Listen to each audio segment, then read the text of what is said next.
नवादा में आयोजित इस सम्मेलन के सम्मानित अध्यक्ष,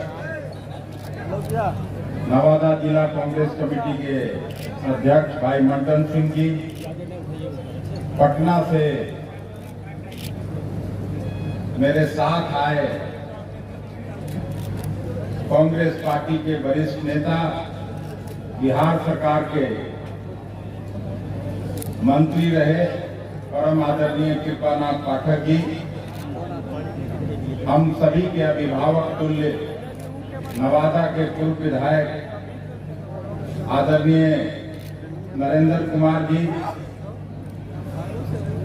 मेरे छोटे भाई तुल्य सम्मानित विधायक करागढ़ के संतोष कुमार मिश्र जी,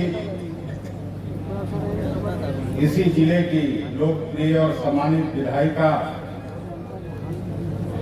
स्वर्गीय आदित्य बाबू की पतोहू श्रीमती नीतू सिंह जी, पूर्व विधायक मनोज कुमार सिंह जी, पूर्व विधायक बंटी चौधरी जी,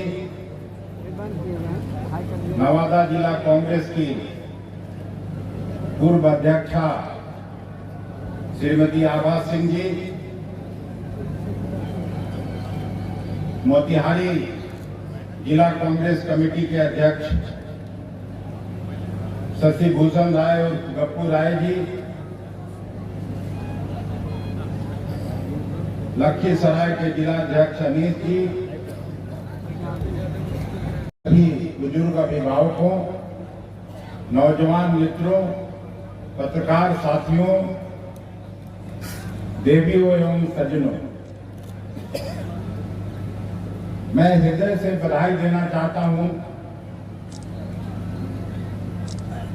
नवादा जिले के सभी कांग्रेस कर्मियों को और विशेष तौर से विकास को, जिसने इतनी मेहनत से इस कार्यक्रम को सफल बनाने का काम किया। और लगातार पहली बार नवादा तो मैं कई बार आया हूं, लेकिन पहली बार नवादा आने में 6 घंटे लगे। हम लोग 12:30-1 बजे के बीच में नवादा बॉर्डर में प्रवेश कर गए थे, लेकिन जिस तरह का स्वागत और उत्साह वर्धन करने का काम यहाँ के कांग्रेस कर्मियों ने, यहाँ नवादा जिले के रहने वाले साथियों ने किया, उसको मैं कभी भूल नहीं सकता। मैं विशेष रूप से आपकी प्रशंसा करना चाहता हूं। नवादा की धरती, जैसा भी नरेंद्र बाबू ने जिक्र किया, कि इस देश के जाने माने स्वतंत्रता सेनानी और बिहार के प्रथम मुख्यमंत्री श्री बाबू की जन्मस्थली है। उन्हीं के सहयोगी रहे स्वर्गीय चेतू राम जी की भी ये धरती रही है, मथुरा बाबू की धरती रही है,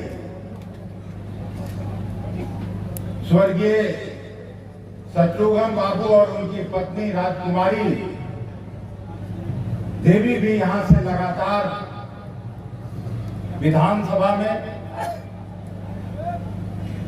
चुन कर गए और यहां के लोगों की सेवा करते रहे।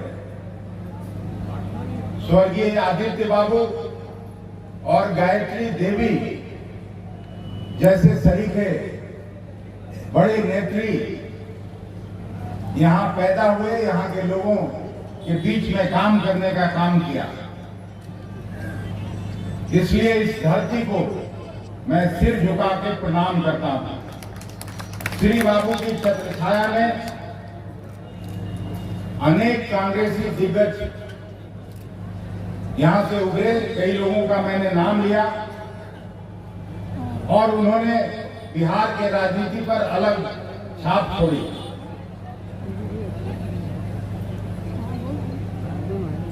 मैं आपका ज्यादा वक्त नहीं लेना चाहता, केवल आप सभी मित्रों के सामने मैं एक दो बात कह के अपनी बात समाप्त करना चाहता हूं। मेरी मजबूरी भी है कि यहां से फिर हमको गया जाना है। गया में शत्रुघ्न बाबू जिनका मैंने नाम लिया, उनके मूर्ति का अनावरण होना है। दर्जनों साथी और शुभचिंतक वहां बैठे हुए हैं। जब यहाँ भाषण चल रहा था, बीच बीच में फोन आता था, तो उस कार्यक्रम में भी शरीक होना है। फिर अरवल जाके अरवल के भी एक कार्यक्रम में शरीक होना है। कल रात को मधुबनी से 1:30 बजे रात को मैं पटना लौटा हूं कार्यक्रम करके, और लगातार जब से कांग्रेस अध्यक्ष की जिम्मेवारी ली, मैं बिहार के प्राय सभी जिलों में जाने का काम कर रहा हूं और आप कार्यकर्ता और नेता साथियों से सहयोग की मांग करता हूं कि हमको इस कांग्रेस को 90 के पहले वाला कांग्रेस बनाना। मैं श्री बाबू के जमाने की तो नहीं कहता, लेकिन जब मैं बड़ा हुआ उस समय कांग्रेस पार्टी की हुकूमत थी। मैं जब तक पढ़ाई लिखाई विश्वविद्यालय में कर रहा था, तब भी कांग्रेस पार्टी की हुकूमत थी। फिदा हुसैन साहब का पोता यहाँ कामरान बैठा हुआ है, हम लोग एक जगह के रहने वाले हैं। और जिस तरह की विकट स्थिति भारतीय जनता पार्टी के शासन में पैदा हुआ, एक दूसरे पर विश्वास खत्म हो गया।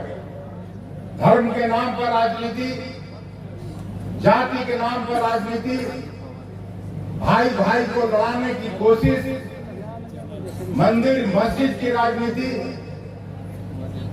गुरुद्वारा और चर्च की राजनीति, ये सब राजनीति बंद होनी चाहिए। हमारे नेता राहुल गांधी जी ने, और उनको ये आखिर 4000 किलोमीटर की यात्रा क्यों करनी पड़ी? केवल और केवल इसलिए कि इस देश में जो आपसी भाईचारा कायम था, देश में जो सभी जाति धर्म बिरादरी के लोग एक साथ रहते थे, और उसमें जो कटुता पैदा करने की कोशिश की गई, आपस में जो वैमनस्यता लाने की कोशिश हुई, उसके खिलाफ लोगों से मिलने जुलने के लिए हमारे नेता राहुल गांधी जी ने कन्याकुमारी से कश्मीर तक की यात्रा की थी। जाड़ा गर्मी बरसात सभी में वो पैदल चले, लाखों लोगों से मिले। जहां किसानों से मिले, वहां मजदूर भाइयों से भी मिले, वहीं छात्र नौजवानों से भी मिले, महिला कर्मियों से मिले, पुरुष कर्मियों से मिले, और सबसे एक ही गुहार लगाया कि इस देश में अगर संविधान को बचाना है, इस देश में अगर अम्बेडकर जी के संविधान से देश को चलाना है, तो आपसी भाईचारा, आपसी प्रेम कायम रहना चाहिए। और नवादा की धरती पर, नवादा के लोगों को बीच मैंने जिनका पहले नाम लिया श्री बाबू का, जब बापू की हत्या हुई थी, आप उस समय का उन्होंने जो भाषण किया उसको निकाल के पढ़ लीजिएगा। उन्होंने आरएसएस के बारे में क्या कुछ कहा था, आरएसएस के बारे में प्रतिबंध लगाने के लिए उन्होंने जो बातें कही थी,